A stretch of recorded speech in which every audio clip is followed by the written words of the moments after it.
representa o país externamente, e chefe de governo é o primeiro-ministro. Primeiro-ministro que é o responsável pela administração inglesa. No Brasil, como vimos, é diferente. No Brasil, as duas funções são exercidas pelo presidente da República. E eu pergunto a vocês, o chefe do Poder Executivo é eleito de que maneira? Qual é a forma pela qual nós escolhemos o chefe do Poder Executivo? E a resposta está na Constituição. O chefe do Poder Executivo ele é eleito, então no Brasil vivemos uma democracia, evidentemente, e o chefe do Poder Executivo é eleito, e ele é eleito pelo povo através de um sistema chamado sistema majoritário.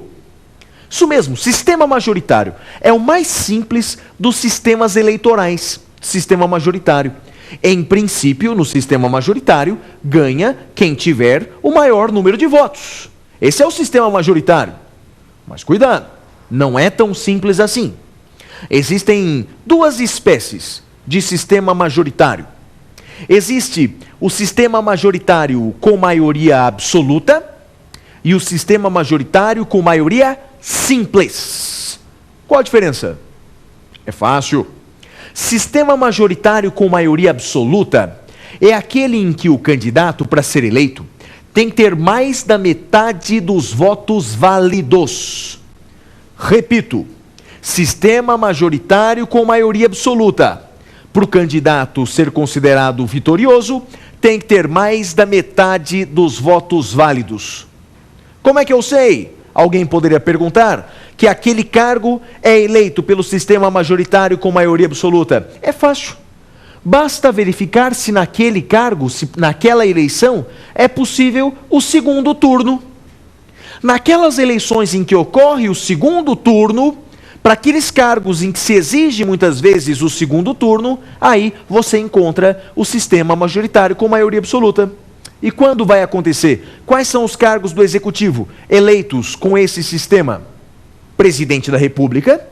Então, para ser eleito presidente da República, você precisa de mais da metade dos votos válidos.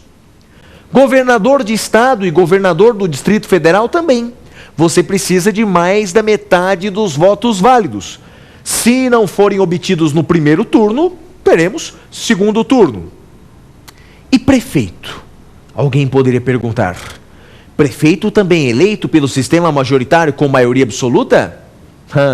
Respondo para vocês, depende. Depende de quê? Alguém poderia perguntar, depende de quê? Depende do número de eleitores daquele município. Em municípios menores, com um número inferior a 200 mil eleitores, então nos municípios menores, que cá entre nós, hein, é a maioria dos municípios brasileiros. Então nos municípios com menos de 200 mil eleitores, não se exige segundo turno. Ou seja, nesses municípios menores, basta que o primeiro colocado tenha mais votos que o segundo colocado. Basta. Não se exige mais da metade dos votos válidos, nesses municípios menores, com menos de 200 mil eleitores. E nos municípios maiores, com mais de 200 mil eleitores, se a maioria absoluta não for obtida no primeiro turno, teremos segundo turno.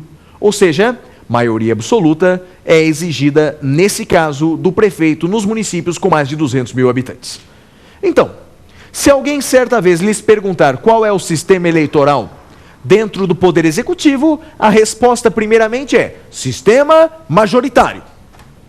No caso do prefeito, desses municípios menores, municípios com menos de 200 mil eleitores, aí é o sistema majoritário com maioria simples. Em todos os outros cargos do Poder Executivo, o sistema é o sistema majoritário com maioria absoluta. Então, prefeito, nos municípios com mais de 200 mil eleitores, é o governador, governador de Estado e governador do Distrito Federal, e é o presidente da República, todos eleitos pelo sistema majoritário com maioria absoluta. Falando em presidente da República, eu tenho uma pergunta a fazer a vocês.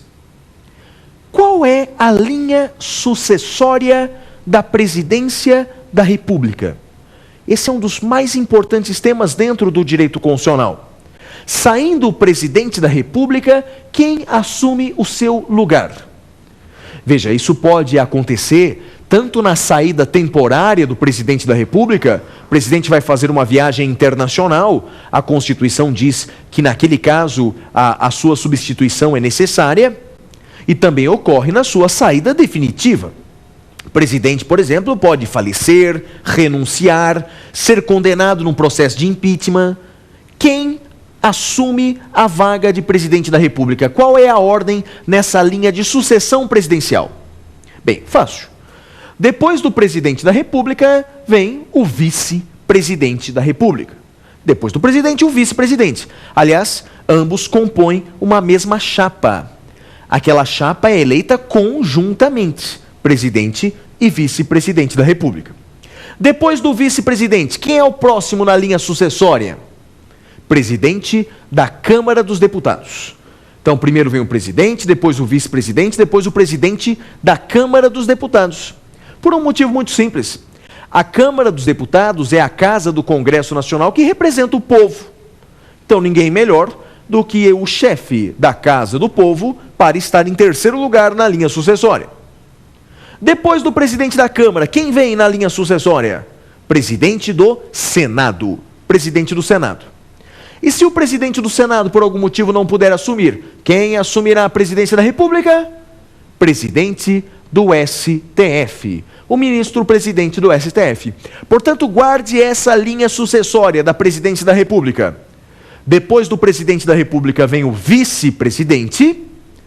Depois dele, o presidente da Câmara, presidente do Senado e presidente do STF. E uma dica interessante, hein? Todos esses cargos que eu mencionei, todos eles, devem ser ocupados por brasileiros natos. Ou seja, a Constituição brasileira diz que brasileiro naturalizado nunca poderá sentar na cadeira de presidente. Nunca!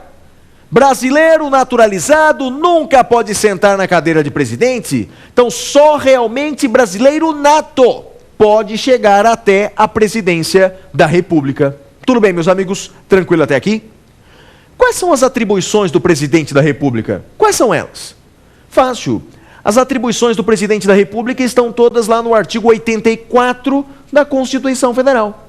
Um artigo importante para você saber mais sobre o que faz o presidente da República. Artigo 84.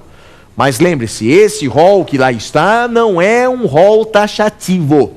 É um rol exemplificativo.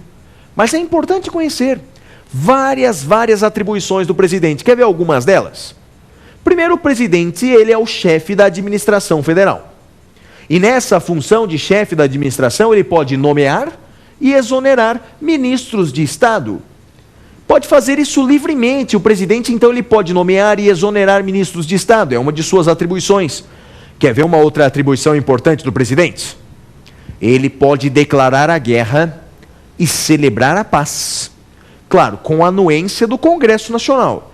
Mas é uma atribuição do presidente da República declarar a guerra e celebrar a paz. Está no artigo 84.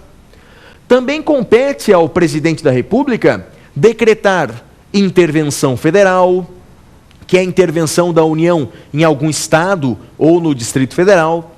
Pode também decretar estado de sítio e estado de defesa. É uma outra atribuição que cabe ao presidente da República. Estado de defesa é uma medida regional. Estado de sítio é uma medida nacional. Outra atribuição que o presidente da República tem, editar medidas provisórias. O presidente da República pode editar medidas provisórias nos termos do artigo 62 da Constituição Federal. Esse é um tema importante também no direito brasileiro. O presidente vai editar medida provisória em caso de relevância e urgência. Então, se o assunto é relevante e se é urgente, não dá para esperar o Congresso Nacional, o presidente faz a MP. Essa MP, essa medida provisória, tem o prazo de 60 dias, prorrogados automaticamente por mais 60 dias. Então, dura 60 dias mais 60 dias, e esse prazo não se conta no recesso parlamentar. Editada essa medida provisória, é encaminhada imediatamente para o Congresso Nacional.